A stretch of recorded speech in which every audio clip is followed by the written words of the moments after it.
Good morning. I'm Bonnie Gardner. I'm co-chair of the Public Affairs Forum of the First Unitarian Universalist Church. Welcome to our program. Our programs occur most Sundays at noon. We're located at 4700 Grover Avenue. Our programs are free and open to the public. If you want more information about our programs, please visit our church website at www.austinuu.org. And now I want to ask one of our forum committee members, a very active one, Dale Beulah, to introduce today's speaker, Mark Klym. Dale? Thank you, Bonnie. Good morning, everyone. It's a beautiful spring morning, and the hummingbirds are here. How many of you have already seen or heard one? All right. Wonderful. Well, someone who knows an awful lot about this is Mark Klym, and he's our guest speaker today. He is the coordinator of the Texas Hummingbird Roundup. He also works with Texas Wildscape program at the Texas Parks and Wildlife, and he grew up just across the border in Canada. He developed a love for outdoors, spending time fishing and birding and hiking, and he has a special interest in hummingbirds, which he developed quite early when he found a ruby throat in his grandfather's greenhouse. He received his baccalaureate degrees in biological sciences and in fisheries and wildlife management from Lake Superior State University in Michigan. He followed the hummingbirds to Texas in 1999 to work with Texas Parks and Wildlife. He is co-author of Hummingbirds of Texas, this marvelous book. If you haven't seen it, come up and take a look after he's finished. And he's also the editor of the Eye on Nature and Texas Hummers newsletters. He's the author of an editor of several other booklets and publications, and several of those we have copies on the table on the back, as well as applications for habitat protection in your yard, such as the Best of Texas program, National Wildlife Federation Habitat program. So be sure to take a look at those free handouts and enjoy the rest of this beautiful day. And let's welcome Mark Klym.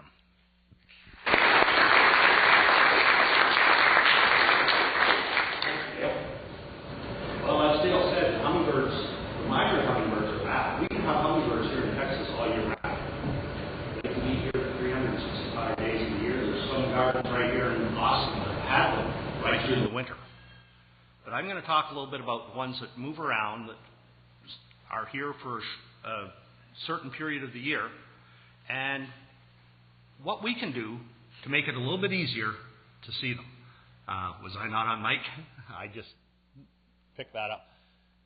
18 different species of hummingbird have been seen in Texas at different times.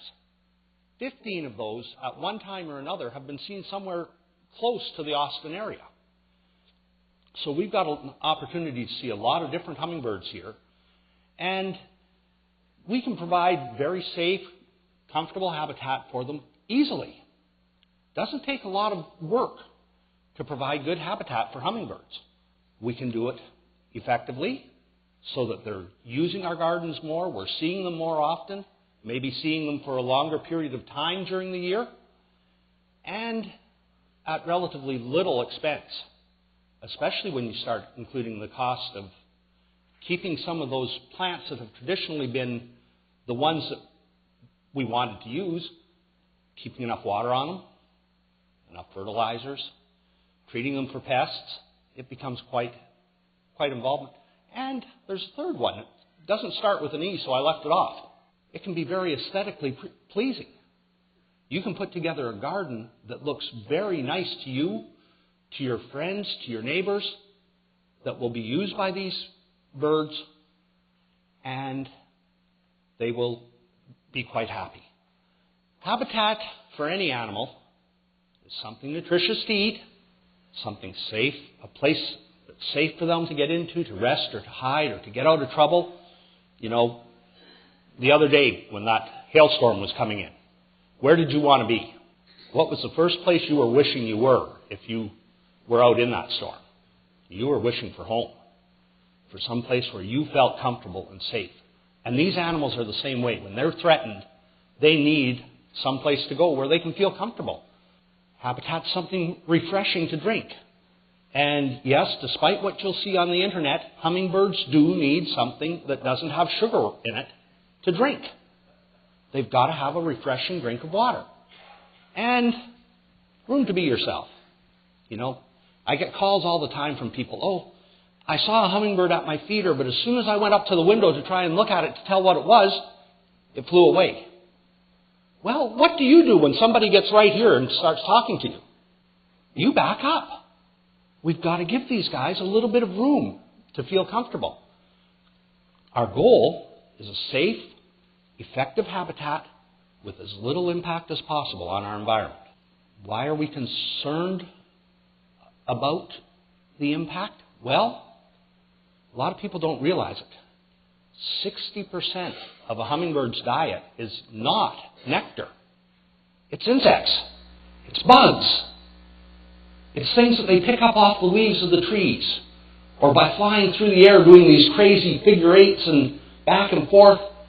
They're catching bugs. And that material is harmed by a lot of the things that we use in our garden. What's more important, 90% of the insect genera, by genera we mean that first name in the Latin name. Like for humans, it's Homo sapiens. Our genus is Homo. And that's what they're, 90% of them, according to Dr. Douglas Talmy, and incidentally, Dr. Talmy is an entomologist who works in insects up at the University of Delaware. So I think he knows a little bit about insects. Cannot survive if all they have available to feed on is plants that are not from North America, plants that came from somewhere else. To quote him specifically, for the first time in its history, gardening has taken a role that transcends the needs of the gardener. Like it or not, gardens have become important players in the management of our nation's wildlife. It's now within the power of the individual gardener to do something that we all dream of, to make a difference. So, let's get specifically to hummingbirds. Everyone associates hummingbirds with plants. The big thing we see them feeding on is nectar when they go to those flowers and start poking around trying to get their tongue in there to get at that nectar. And we usually associate them with plants that are red. I'll talk a little bit more about that in a few minutes, but that's because the very first hummingbirds that European man saw when they landed was the ruby-throated. And where did they see them going? To all those nice red flowers that are so common on the East Coast. And so we associate it with red, and we associate it with the trumpet shape. You know, something long and conical that they have to dig into to get at. Something like this. The trumpet vine. And do you see the little hummingbird there? There she is. Over half of her body is inside that flower. That's how excited she is about getting to that sugar water. This association has formed the basis of a lot of great books. Some of them are written by friends of mine. Nancy Newfield wrote this, Hummingbird Gardens. It's also formed the basis of some great websites. But in a recent study done in the big city of Raisin, how many of you know where Raisin is in Texas? Raisin, Texas. Nobody? How many of you know where Victoria is? You know where Raisin is. It's 3 miles outside Victoria. A friend of mine down in Raisin, Dr. Brent Ortega, did a 15-year study. And in that 15 years, every time he caught a hummingbird and put a band on it, he also recorded what trap he caught that bird in. And that trap was coded to a specific habitat type. He caught 12 different species of hummingbird, but only 10 of them did he catch often enough that he could say anything about what their habitat preference was. And when he got looking at habitat preferences, he found that of those 10, 1 used the traditional hummingbird garden. 1 out of 10, 10%. He found another one that did use the hummingbird garden, But it also used every other habitat type about the same. So we're up to 20%. The other 8 species actually seem to avoid the hummingbird garden for the most part and use other habitats. The brushland that was next to his property, the forest along the river beside his property, places where 2 different habitats met up and collided. This tells me that maybe it's time that we push that reboot button and say, let's rethink our idea of what a good hummingbird habitat is. So let's look at some good hummingbird habitats. Some hummingbirds will be very habitat specific. The sparrowland hummingbird, this one, not found below 5,500 feet so far anywhere in the Americas. And by the way, hummingbirds are only found in the Americas. This one, the Lucifer hummingbird, likes to be in very dry, arid places. We don't have any place like that in Texas, do we? It likes to be up in the mountains where it takes a while to get up there. So they're pretty specific. On the other hand, this rufous hummingbird, or the black-chinned hummingbird down here, they could be found almost anywhere. In fact, for this guy, it's easier to tell you where they won't be found than it is to tell you where they can be found. Everything from dry desert washes to a rich, lush garden might have them. So they're pretty eclectic. Their food and their shelter are almost exclusively provided by plants. So I'm going to give you a few plants that the various species will be using, and I'll talk about some general plants that you might want to add in at the end of my set. Our native Texas plants are critical. If you're going to have good habitat, the places that we're seeing report in our Hummingbird Roundup survey that they have lots of hummingbirds year after year after year are running 60 to 80% or more native plants. So they are a critical element in the bird's presence. Here's a few of them. By the way, they don't have to be yellow or red. The black-chinned hummingbird. He's going to be the most likely hummingbird west of I-35, west of Austin. He's going to be up in the hill country, out in the desert. But he can show up east, especially down in Caldwell County where we've got more brush, or down along the coast in places. He's here from March to October. That's when the big numbers are here. There have been black-chinned hummingbirds in Austin all winter long. He's very eclectic in his habitat type, and he likes things like penstemons. Penstemons are a very diverse group. We've got a lot of them around us. They like it dry. They like lots of sun, limestone soils.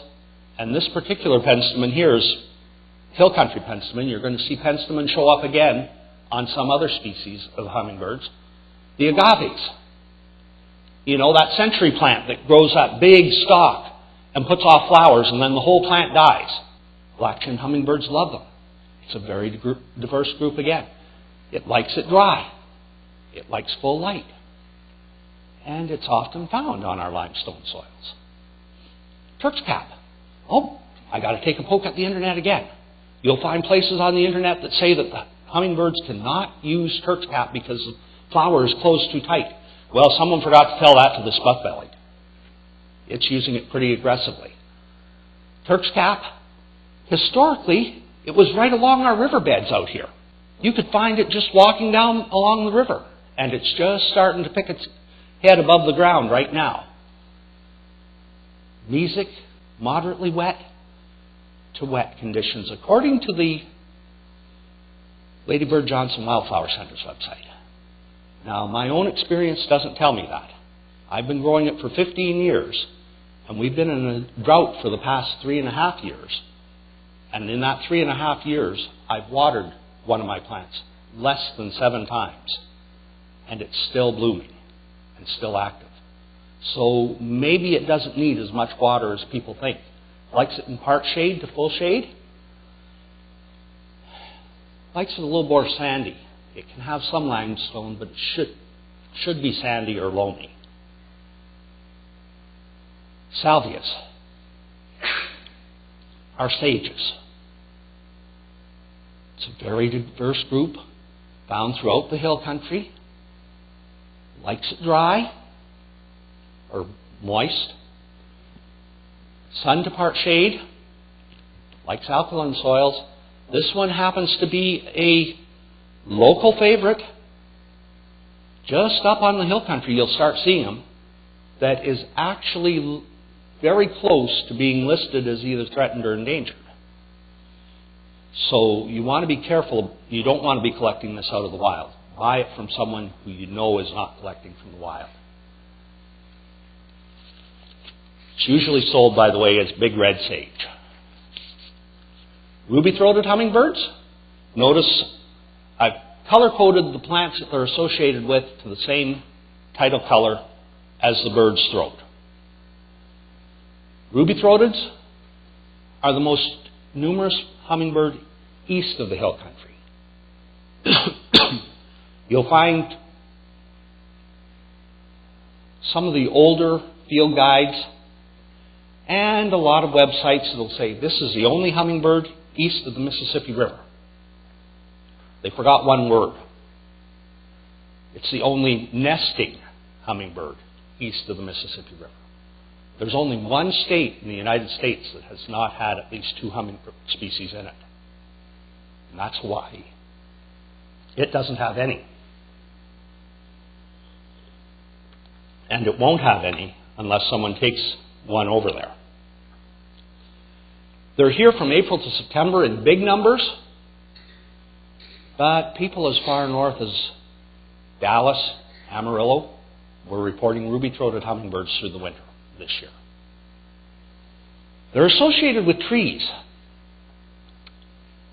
And that's why we don't see as many of them in the city areas as we do out in the suburbs. Because our cities have become almost treeless in a lot of areas. Austin's a little bit different. We've got a lot of trees in Austin. But you go to some cities and you can drive for blocks and blocks and blocks and never see a tree. Well, without trees, you don't have these guys. Some of the plants they like. Trumpet vine. A lot of people avoid this plant because it is considered to be quite aggressive in the garden. It likes dry areas, though. And if you keep it dry, it doesn't get as aggressive. Exactly. I haven't watered mine at all in 3.5 years. And it's still blooming. It's starting to green up right now.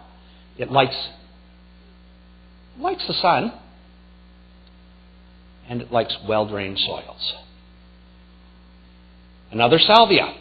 We've already talked about them quite a bit, so I'm going to move through a lot of this pretty quickly. This one also likes it dry, and it likes the sun. Likes well-drained rocky soils. And this is often sold as autumn sage or Greg sage. It's Salvia gregii. Bee balm. That's starting to come up along our roadsides, mainly because TxDOT spends a lot of money planting it every year. And it's a beautiful plant. It's very much a moderate water situation, so that's why you usually find it in the lower lying areas on the roadside, where it will hold water for a little bit. Like sun to part shade. Not very particular about the soil type. It can be almost anything.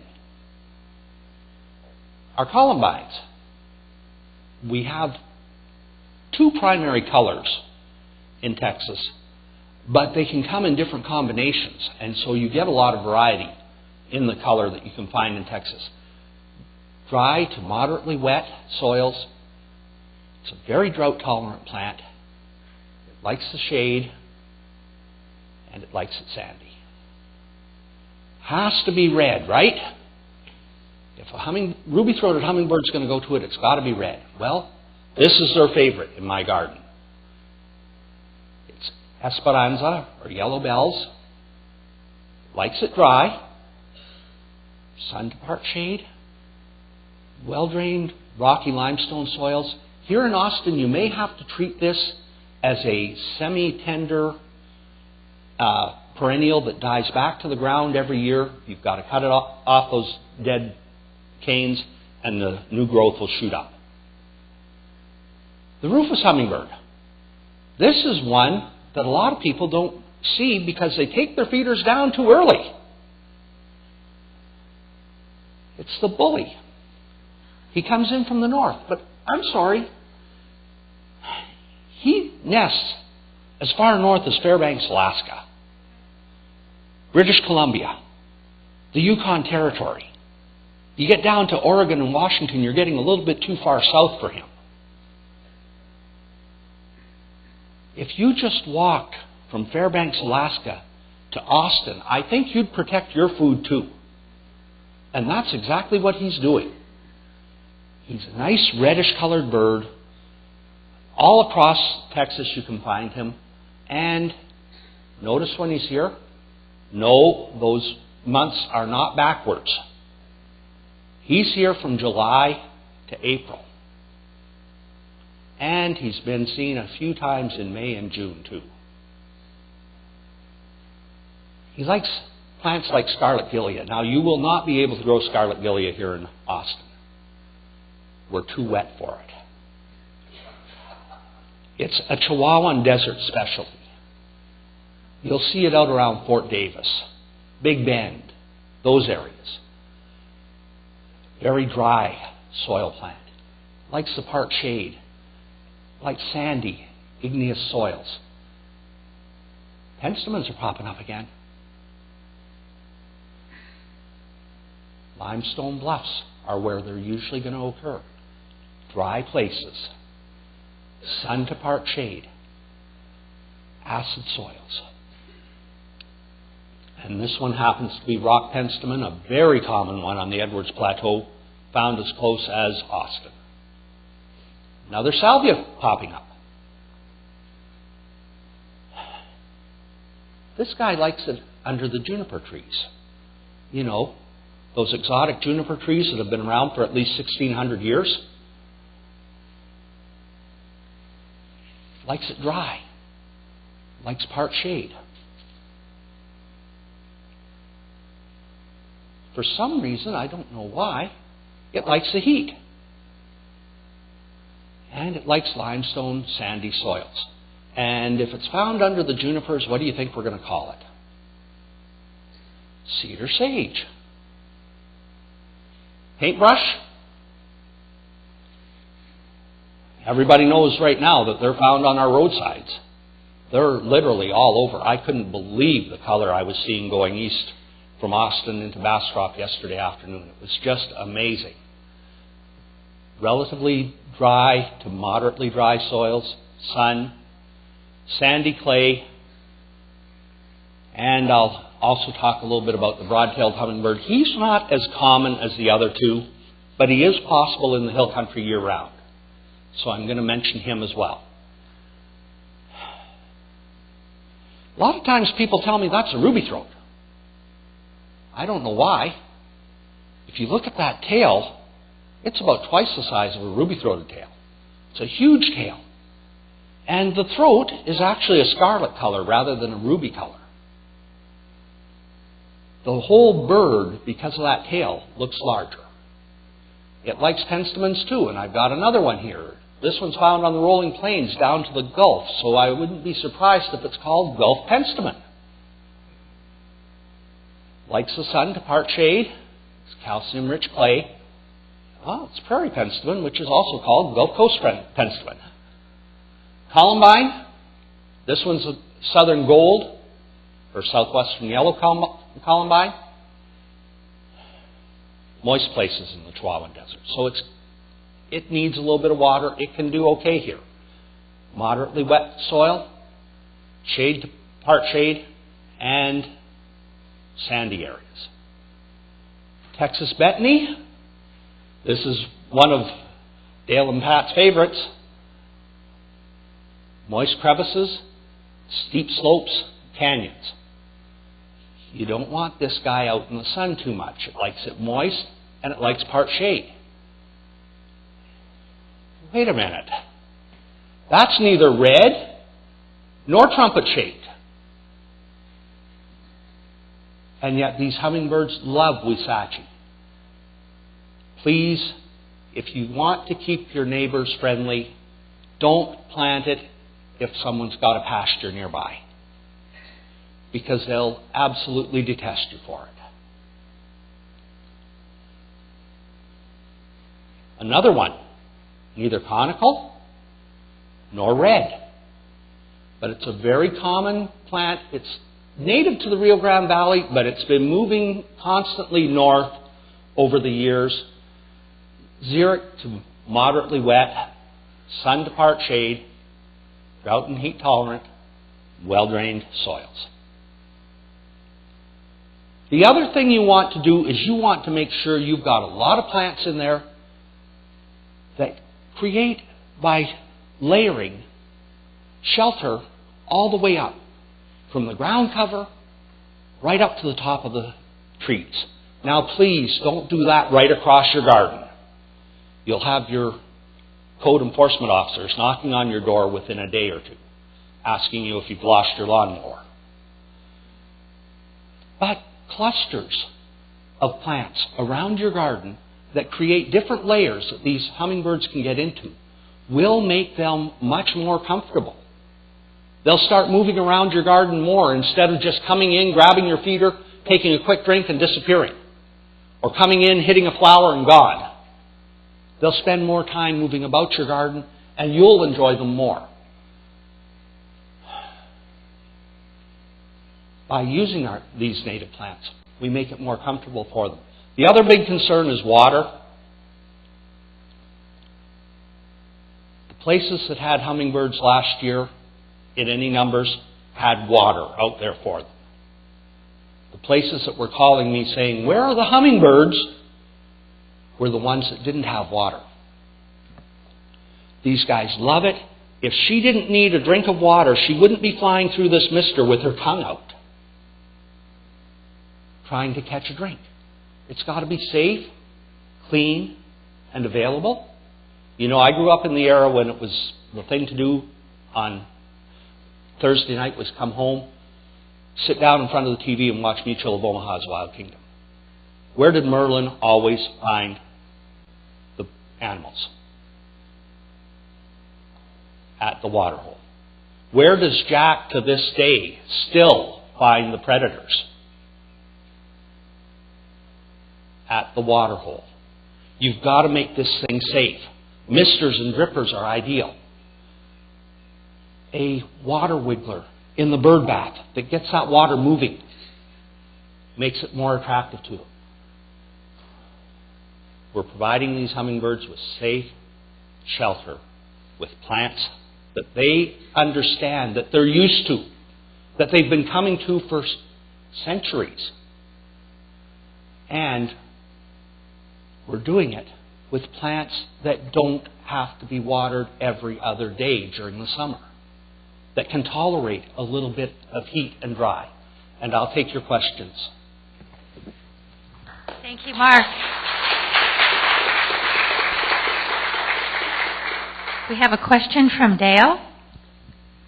Thank you, Mark, for this great little overview. You mentioned a lot about habitat.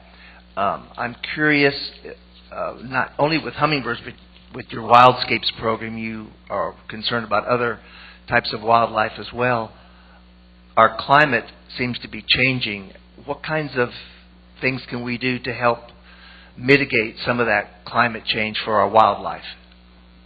That's going to be an interesting question, Dale, and we have some specialists at Parks and Wildlife, as you know, that are working on that. You've got a forum coming up soon that will be dealing with that same question. I anticipate that we're going to see some changes, not only in our wildlife, we're already seeing it. The buff-bellied hummingbird that used to be isolated south of Victoria is now being seen as far north as the Red River. Not on a regular basis, but just over here in Bastrop, they've had two at a home out there for over 5 years now.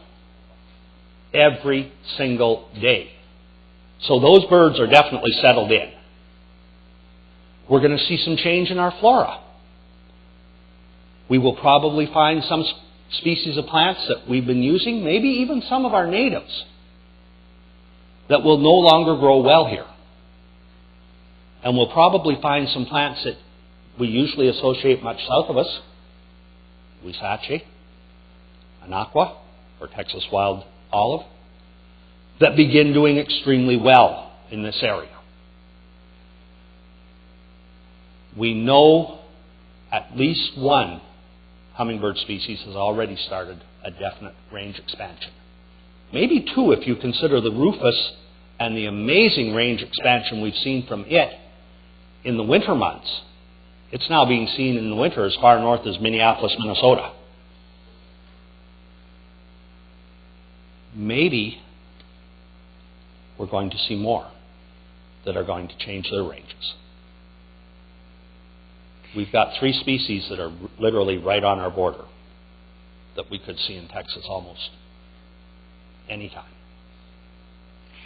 We have a question here. Would you stand and say your name, please? Hi, I'm Tom Tremblay. I was just wondering, you mentioned that 60% of the hummingbird food is insect. Are we to assume that there are sufficient insects already in the environment and we don't need to be concerned with growing plants that attract those types of insects? Or do these plants that you just showed us provide insect food also for the hummingbird? Very good question, and I should have been a little bit more clear in my program. Most of these plants will also attract insects, but yes, you want to have some plants that are designed specifically to attract insects, those small composites that the butterflies are always seen around. If butterflies are seen around them, insects will go to them. And so that's a great idea. The other thing is you want to forget where the insecticide is most of the time. You know, if you've got an infestation of fire ants that every time you take a step, you're stepping in a fire ant hill, you've got to do something. But we excessively treat for insects in our gardens all the time. And then we wonder where our butterflies went, where our bees went, where our native ants went that our horned lizards need, and so where did our horned lizards go? It's all tied together. We have a question here. Would you say your name, please? Tom Didek, thank you for your presentation. I'm wondering about lavender. Is that a plant that's well suited for here and for hummingbirds? If you're talking about our native Texas desert lavender, yes, it is suited here. And yes, I didn't include the species that is most often associated with it in the program, but yes, it is used by hummingbirds quite effectively. We have a question from Richard Halpin from our forum committee. Thank you, Bonnie. Thank you for your wonderful presentation. Goose Island State Park, is it a hummingbird mecca? Do they go there and tell us about how they allegedly stock up and then fly? And then when do they come back to Goose Island? Can you tell us about that? Goose Island State Park, the official address is in Rockport. It's actually a little bit east of Rockport. And anyone that's familiar with the name Rockport is familiar with the fact that it's considered a hummingbird haven. The third week in September, better correct that, the second full weekend in September. If the first falls on a Sunday, then it will be the third weekend in September. The second full weekend after Labor Day, they have a festival down there, and usually that is associated very closely with the biggest concentration of ruby-throated hummingbirds along the coast. You can go to homes. I had a picture up here earlier of a place where there were just swarms of hummingbirds around the feeder. That was taken at Rockport. It was taken at Rockport last year, which was not a great year. And they gather there with one reason in mind, really. Food. And so you get clusters of hummingbirds feeding any place that there's a good food source. Goose Island does have couple of feeders, and it has a couple of native plants in and around those feeders. But there's a lot of homes right in Rockport that will welcome you into the garden, and you'll see thousands of hummingbirds that weekend. What they're doing, the hummingbird banders that go down there will trap them, and they'll catch them. And just by looking at the amount of fat on those birds, or by looking at the number that they see when they put one on the scale, they can tell whether that bird's going to be there for another couple of days or it's going to be gone that afternoon. They'll stock up until they put on about an extra gram and a half. On average, they weigh between 3.5 to 4.5 grams. They'll get up to 4.5 to 5 grams. And at that point, they take off towards Mexico. Now, there's a big debate among hummingbird scientists. Do they go straight across the Gulf, or do they go out a little ways and then go around the Gulf? Personally, I think most of them going south go around the Gulf. And then when they get to about the Port Mansfield area, they cut straight across the Yucatan Peninsula. Coming back, they come straight across the Gulf. We've got some scientists that have started going down to the Yucatan Peninsula in March and April to start watching for these birds to start making their trip back. And they catch them, they find them at, surprise, between 4.5 and 5.5 grams. They take off across that Gulf, and we've got all along the Gulf Coast hummingbird banders. And they will catch these birds and weigh them as they come in. And some of them are weighing 2.5 grams by the time they get back. They lose half their body weight coming across that Gulf. Now, going south, they're going into the headwinds. If they're losing 2.5 or half their body weight coming north with those winds at their back, what's the chances that they actually fly south facing those headwinds?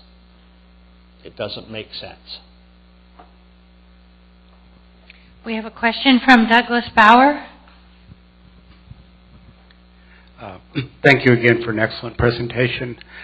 You listed quite a few native plants for hummingbird food. So my question is, should we be getting rid of like the plastic red hummingbird feeders with sugar water in them? Are those actually detrimental? That's a question that we get all the time. And we find that I've got a couple of friends that have strange habits.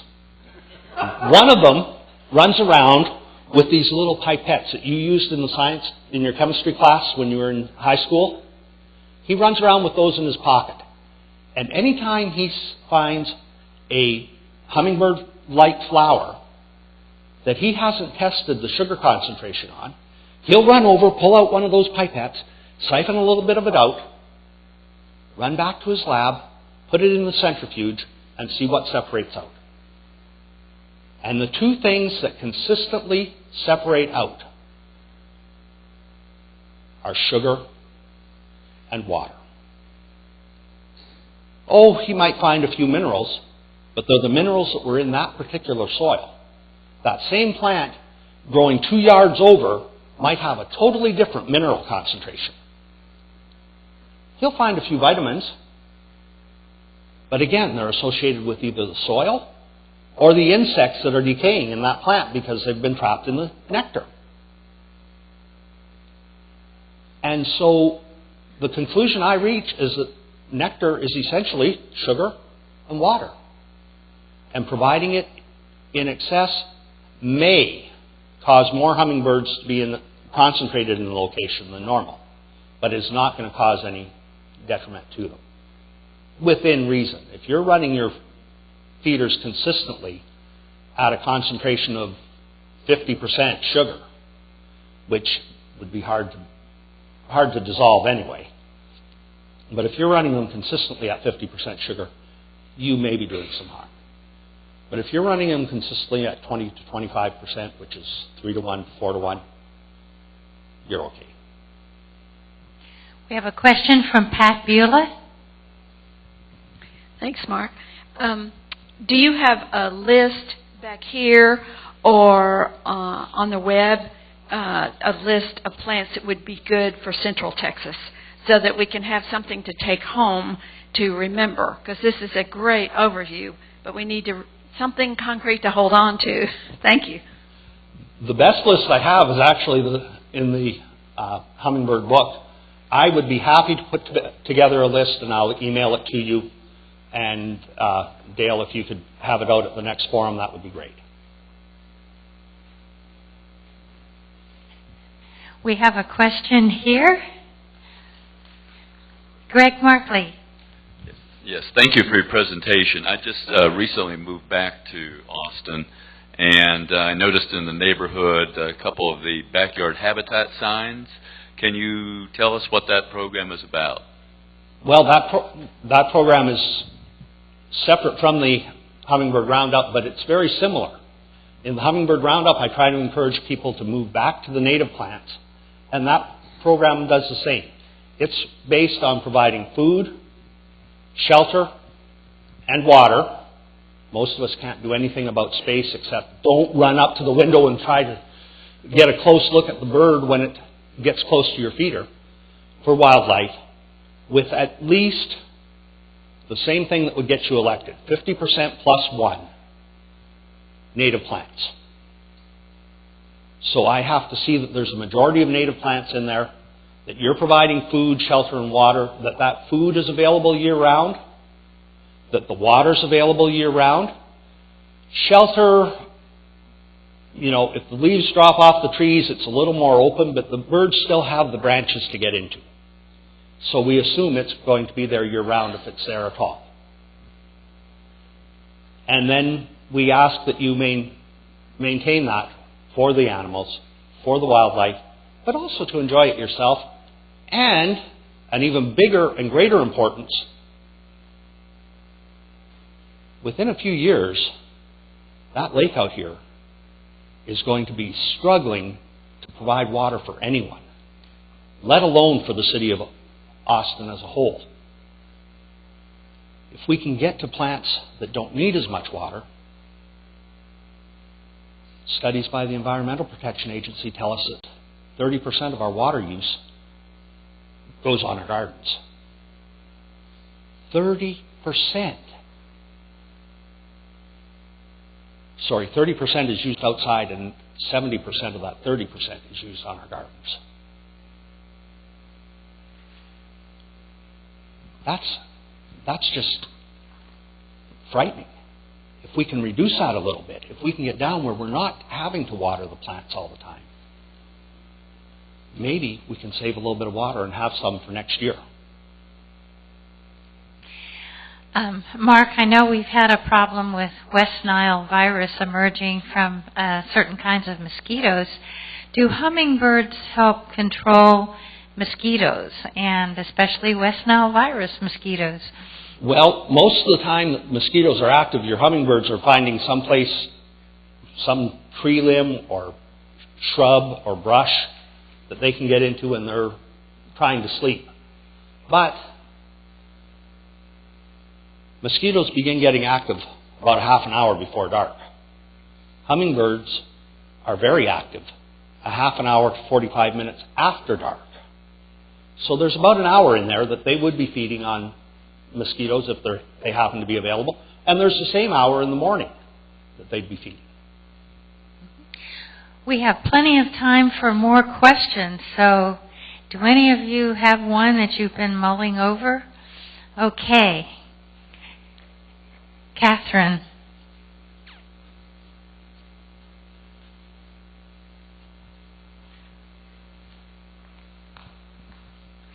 My name is Catherine Govier, and I have a comment and a question.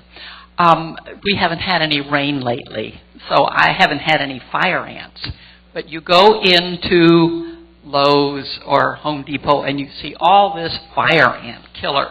I wonder how many of you know that if you get fire ants in your yard, put cornmeal on it, and you will get rid of the fire ants. It's amazing. A couple of days and they're gone. The other thing is there's such a move right now to get us to stop using weed killer that seems to be destroying our bee populations. How much does this have to do with also destroying the food, the insects for hummingbirds? Most of what you're seeing in the media relates to honeybees, which are a European species in the first place. But what's happening to our European species is also happening very much to our native North American bees, the bumblebees, the solitary bees. And so, yes, a lot of it does have to do with the killing the plants because we're removing their habitat. We're doing the same thing to them that we've done to species after species after species in North America. We lost our Atwater's prairie chicken, or have almost lost it, because we brought in a plant that took over and made it a forest instead of a prairie. We've almost lost our horned lizards because we got rid of the harvester ants by treating for fire ants, and because we introduced a plant that creates a bed of grass that they can't move through.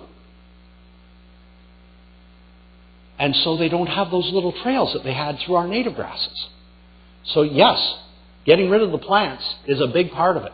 But I would encourage your program committee to try and get Michael Warrener in here to talk about our native bees and our solitary bees and give you a little bit more detail, because he's much better at bees than I am.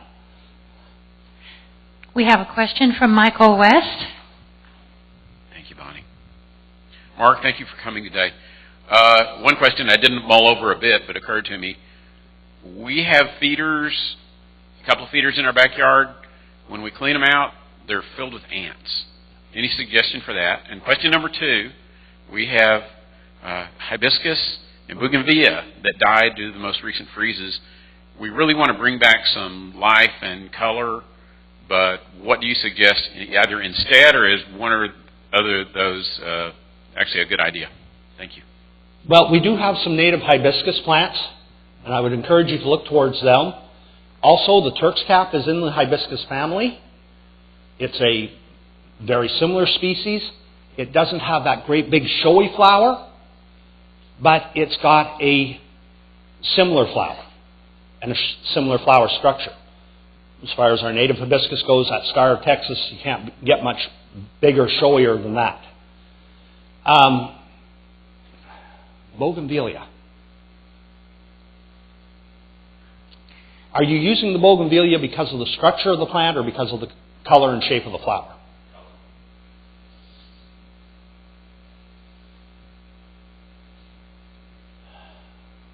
I would probably move to one of the sages, the salvias, or possibly to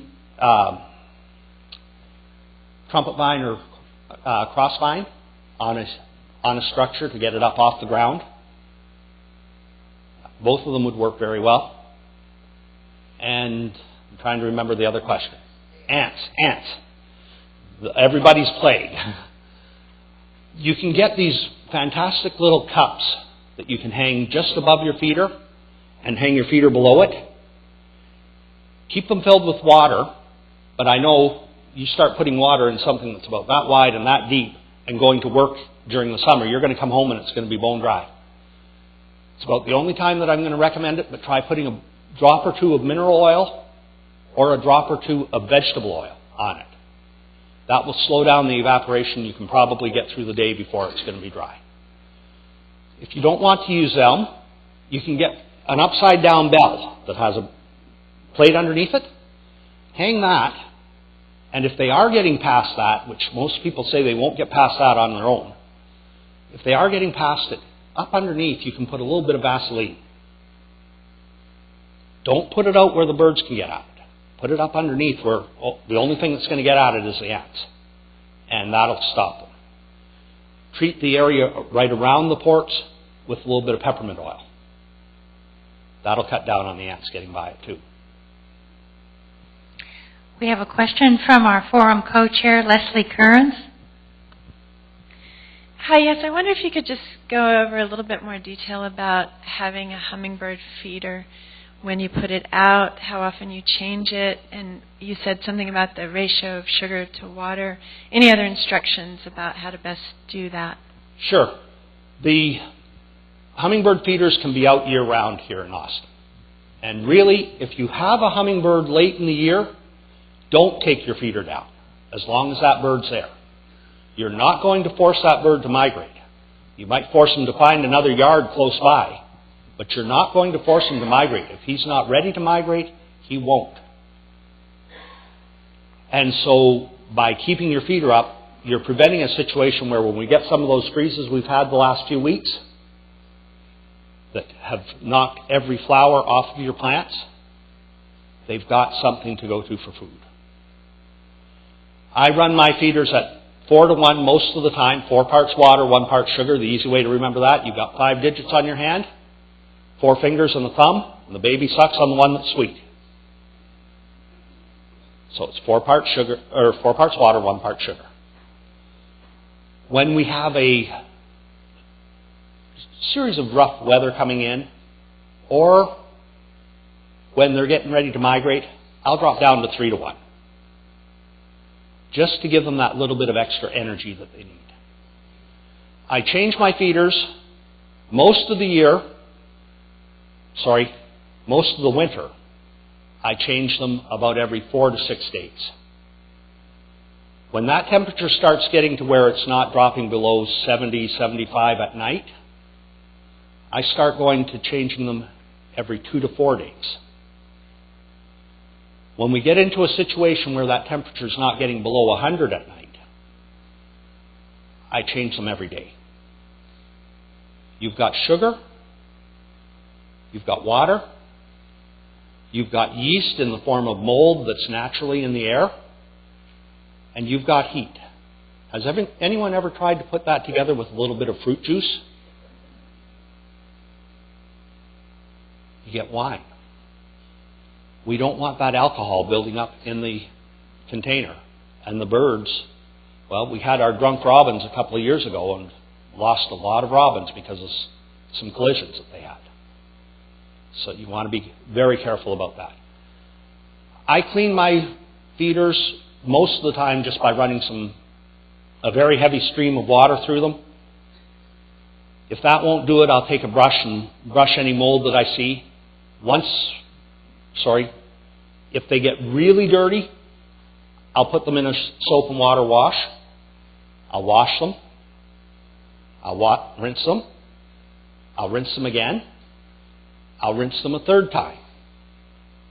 Then I'll put them off to the side and make sure they get bone dry before I put them out. Once a year, every one of my feeders goes through a wash of 1 part bleach to 10 parts water. Then they're put through that wash. Then they're rinsed a 4th time and put on my shelf, and they don't come out for about a month and a half. And how many feeders do you have, Mark? Right now I'm running 17. That's not many. I've got a friend out in Fort Davis who during the peak of the season runs 150 feeders and changes some of them twice a day. We have a question from Richard Halpin. Oh, yeah. Did you have one? Oh, you did not? Oh, sorry. Okay. Okay. Oh, here's a question.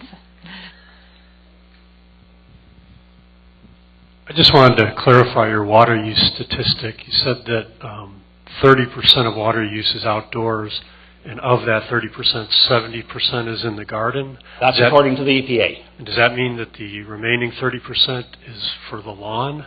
No. That means the remainder of that 30% may have been on your car, may have been your kid's pool, might have been your kids playing, it might be leak. Okay, so the 70% includes the lawn? Yes. Okay. Yes, the lawn's the biggest part of our gardens. And really, in Texas, unless you're running bunch grasses, the lawn is really out of place if you look at our environments.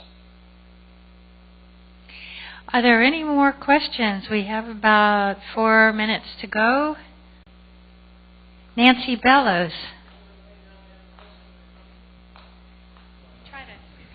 Well, I just thought I'd share with you that the very, very first paper I ever wrote in elementary school, which I think was 3rd grade, was on hummingbirds, and I still have that paper. That's interesting. Most people don't keep their old papers, and that's very interesting. I'll also share with you, she's passed away, but I had a friend in Salmon, Idaho, keep a hummingbird feeder. Yes. Well, I guess I'd like to ask you to make a closing statement for a few minutes. Well, I'd just like to encourage people to look at providing these native plants that use much less water, and so they're much more economical. They're naturally found in this area, and so they're going to be much easier to maintain and to grow. And the birds are used to them. They're not looking down and seeing something that's out of place and wondering, why is it here? Why isn't that in Mexico where I'm usually finding it? It's out of place. In nature, it usually means it's a trap. And so it takes them a while to get used to even going to it. Eventually, they do start using some of our exotic plants, our shrimp plants. Prime evidence of that. But it takes them a while. We run one of the questions in our survey that we've been running for the past 20 years is, what are the top 5 plants these hummingbirds are using for food in your garden? Consistently, there will be 6 native species before the first exotic species even shows up. Most of the time, it's 7. And then don't forget, you've got to provide the shelter. So give them the brush, give them the trees that they need, and allow them to move around your garden without being seen. Both up and down, and back and forth across your garden. Thank you. We have a lot of literature on the tables just before the doors, and we greatly appreciate this talk. It makes me want to rush out and start creating a natural habitat for hummingbirds, Mark. Thank you so much. The other thing is, don't just keep it to yourself. Encourage your neighbors. Encourage your community in public places to use these plants. Encourage your schools to use these plants. Get them out there where our wildlife can use them effectively. Thank you again.